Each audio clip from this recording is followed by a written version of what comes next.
ए अधिक 1/a बरोबर 5, तर एचा घन अधिक 1/aचा घन बरोबर किती? अशा प्रकारची उदाहरणं परीक्षेला असतात.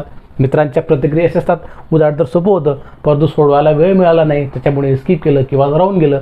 विद्यार्थी मित्रांनो, या ठिकाणी आपण हे अतिशय 1 मिनिटाच्या आत सोडवणार आहोत. ते बघूया कसं.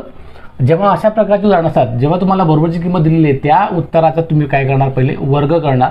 मग या ठिकाणी आपण 5चा वर्ग करूया.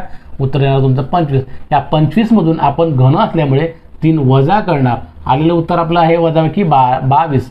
मग या 22ला परत आपण काय करणार? या 5ने गुणायचं आहे. उत्तर असणार आहे 22/110 हे तुमचं उत्तर असणार आहे.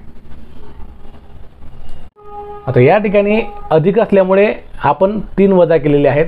आणि जर का या उदाहरणामध्ये वजा असेल तर मात्र 3 आपल्याला अधिक करावं लागतात. बघा, जसं उदाहरणार्थ a वजा 1/aचा किंमत असणार आहे तुमची 5, तर एचा घन वजा 1/aचा घन बरोबर किती? जेव्हा वजा त्या ठिकाणी दिलेलं असेल तेव्हा आपण या ठिकाणी वजाऐवजी अधिक करणार. बघा, 5चा वर्ग तुमचा 25 येणार.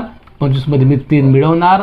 तुमचं उत्तर येणार 28. 28ला परत मी 5ने गुणणार आणि माझं उत्तर असणार आहे 140. या ठिकाणी 140 आपलं उत्तर असणार आहे. केव्हा?